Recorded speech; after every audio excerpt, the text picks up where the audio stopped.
वे protein होता क्या है पहले मैं ये बताता हूँ। वे प्रोटीन इज नथिंग। जब इम्पोर्ट होता था तो 70% नकली बिकता था। हाँ, यहीं पे बन रहे हैं डब्बे। आपको आपका कोच डाइसी लग रहा है, आप उससे मत लो। ये एक अलग टॉपिक है। हमारे इंडियन कोचेस कितने डाइसी हैं। अब जब बात आती है कि अचानक से प्रोटीन की, चाहे वो प्रोटीन शेक हो, चाहे वो अंडा खाना हो, चाहे वो चिकन खाना हो, तो क्या होता है, सबको लगता है यार ये अचानक से प्रोटीन, ये तो सिर्फ मसल के लिए ही होता है। मसल तो एक छोटा सा रोल है, उसके बहुत सारे फंक्शंस हैं बॉडी के अंदर। Why India is the hub of diabetes ना। हाँ, ग्लोबल हब है हम डायबिटीज का। बुक में भी लिखा है बैलेंस न्यूट्रिशन की 30% प्रोटीन हमारी डाइट का हिस्सा होना चाहिए। क्या वो हमारी डाइट का हिस्सा है? क्या प्रोटीन हार्मफुल होता है? किडनी को लेके लोगों को बहुत डर लगता है कि यार प्रोटीन लेंगे तो किडनी खराब हो जाएगी। But how safe is protein, way protein?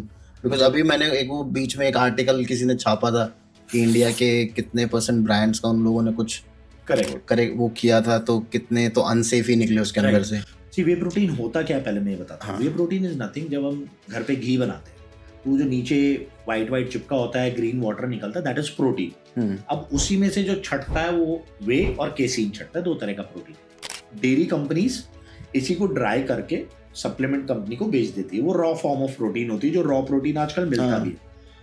उसमें डाइजेस्टिव एंजाइम्स नहीं होते, वो सब डाले जाते हैं, फ्लेवर डाला जाता है ताकि एक कंज्यूमेबल फॉर्म में अच्छा लगे। कुछ मैंने अपने फ्रेंड्स देखे हैं, वो तो रॉ प्रोटीन ही ले लेते थे। मैं उनको बोलता भी था यार ये मत लिया करो, आप डाइजेस्ट ही नहीं कर पाओगे। करेक्ट, वो उसमें एंजाइम्स नहीं है ना, उसको डाइजेस्ट करने के लिए एंजाइम्स लगते हैं, तो वो सब चीजें ऐड करके वे प्रोटीन बनता है। प्रॉब्लम यहाँ आती है कि जब इम्पोर्टेड प्रोटीन की बात आती है, जब पहले इम्पोर्ट होता था, जब इम्पोर्ट होता था तो 70% नकली बिकता था।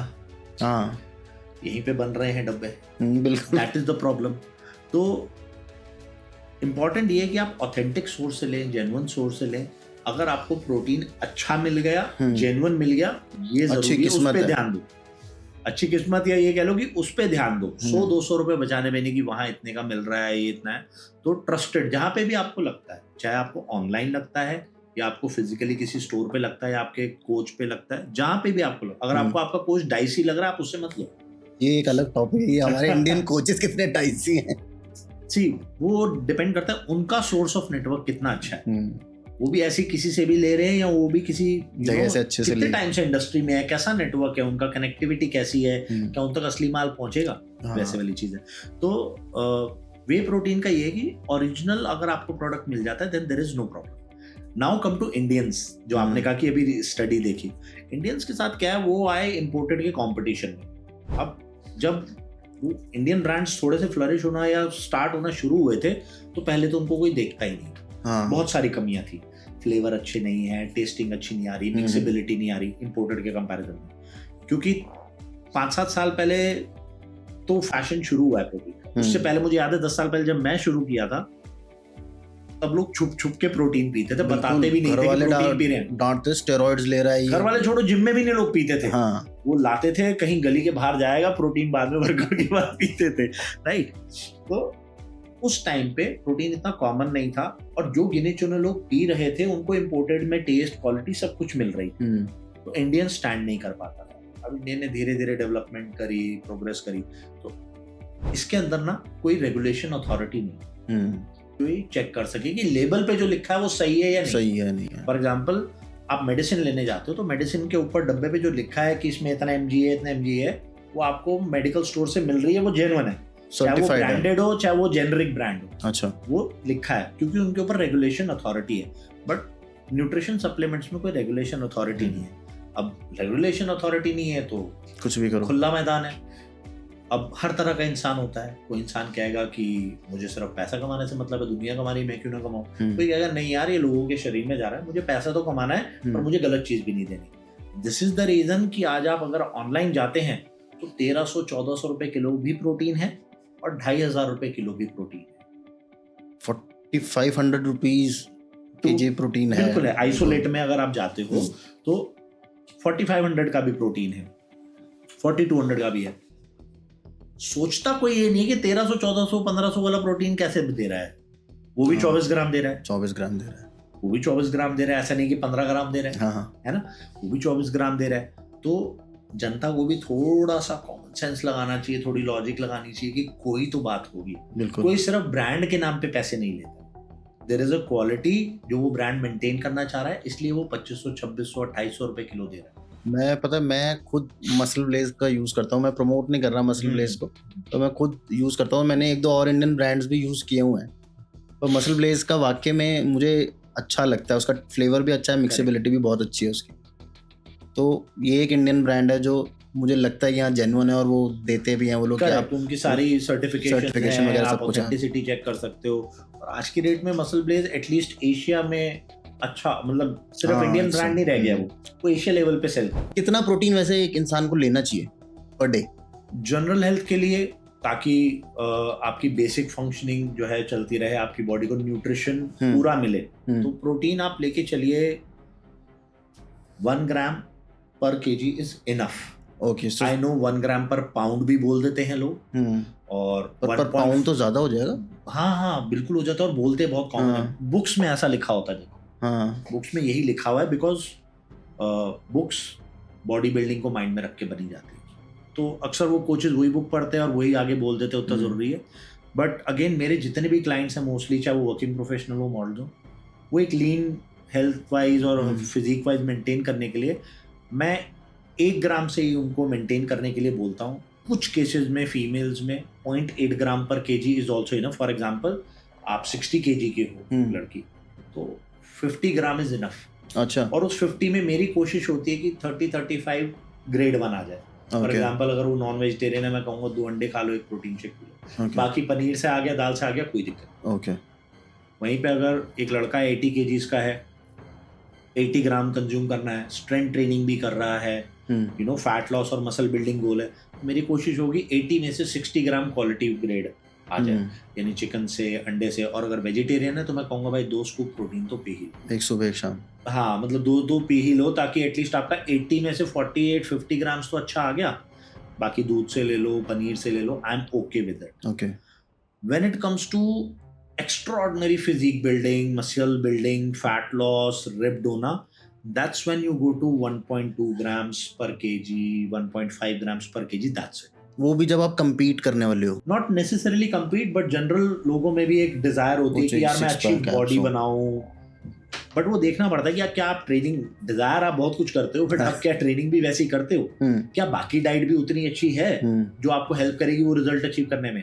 तो उस केस के अंदर yes you can switch to 1.2 and 1.5, but उसमें बहुत सारे फैक्टर चेक करने जरूरी हैं। ट्रेनिंग इंटेंसिटी क्या है, बाकी लाइफ का डिसिप्लिन कैसा है, स्लीप क्वालिटी, बंदा सो रहा है कि नहीं सो रहा है, पता लगा प्रोटीन तो खा रहा है, रात के परिंदे हैं घूम रहे हैं तो वो सब चीजें देखनी पड़ती है। तो उस हिसाब से आप टेपर अप कर सकते हो, but temporarily to achieve that desired physical appearance वाला गोल। अच्छा, उसका जनरल फिटनेस से कोई लेना देना, जनरल फिटनेस आपकी 1 ग्राम पर केजी में बहुत आराम से पूरी हो जाती है।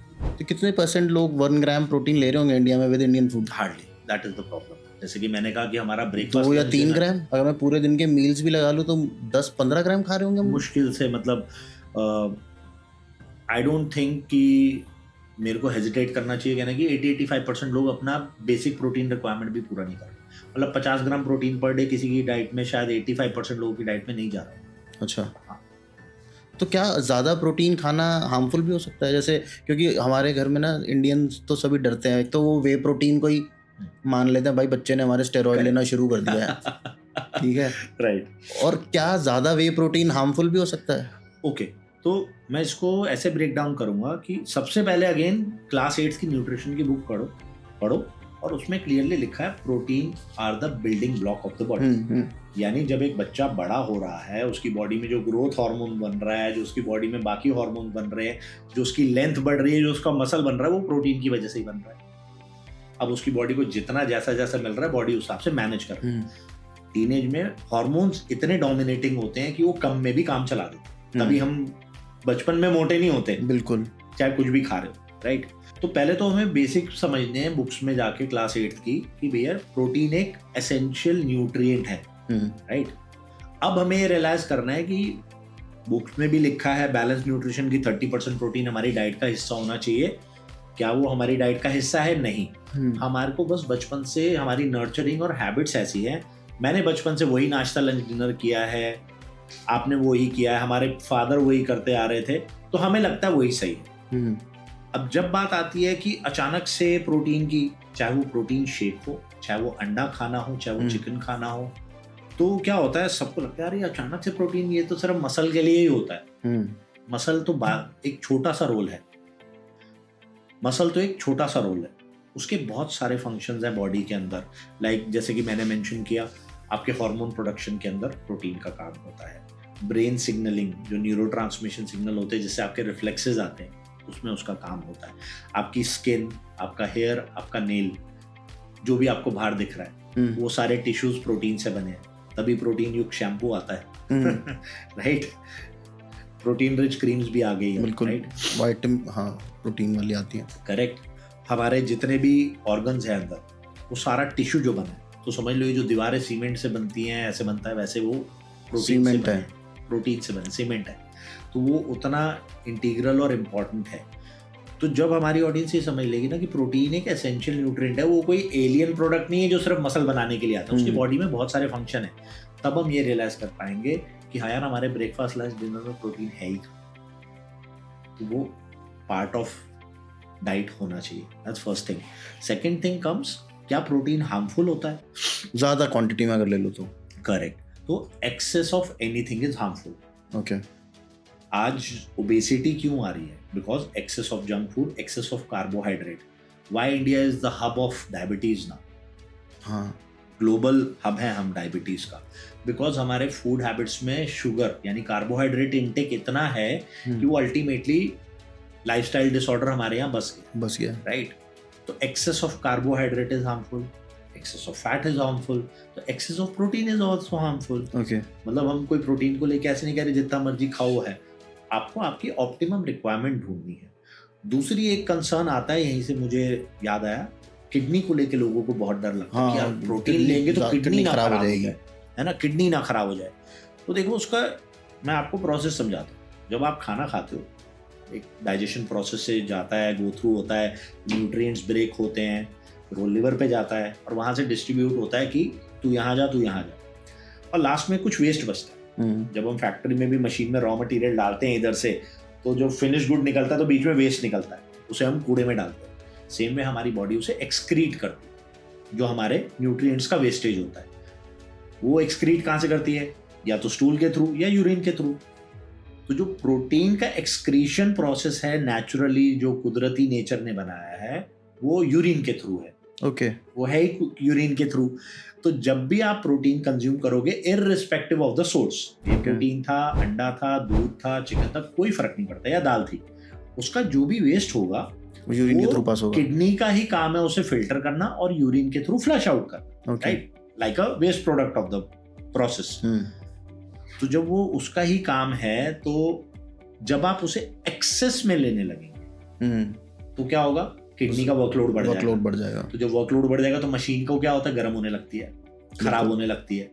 तो वही वाली चीज है, जब आप एक्सेस में लेंगे तब प्रॉब्लम होती है किडनीज को प्रोटीन से, या फिर जब आप ऑलरेडी अनहेल्दी हैं या आपकी किडनीज अनहेल्दी है किसी भी रीजन से, दैट मीन्स उनका वो पोटेंशियल नहीं है कि वो एक सर्टेन अमाउंट ऑफ प्रोटीन को डाइजेस्ट कर फिल्टर कर सके।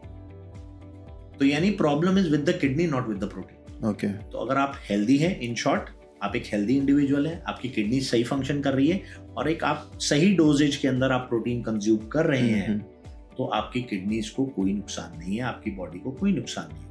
On contrary, if you are unhealthy individual जिसकी किडनीज में कोई प्रॉब्लम है, किडनी सही काम नहीं कर रही हैं, तो आपको आपकी प्रोटीन एडजस्टमेंट, प्रोटीन अमाउंट को एडजस्ट करना पड़ेगा depending on the functioning of your kidney. उनकी कितनी कैपेसिटी, उस हिसाब से भाई उसको टेपर डाउन करना है या बंद करना है।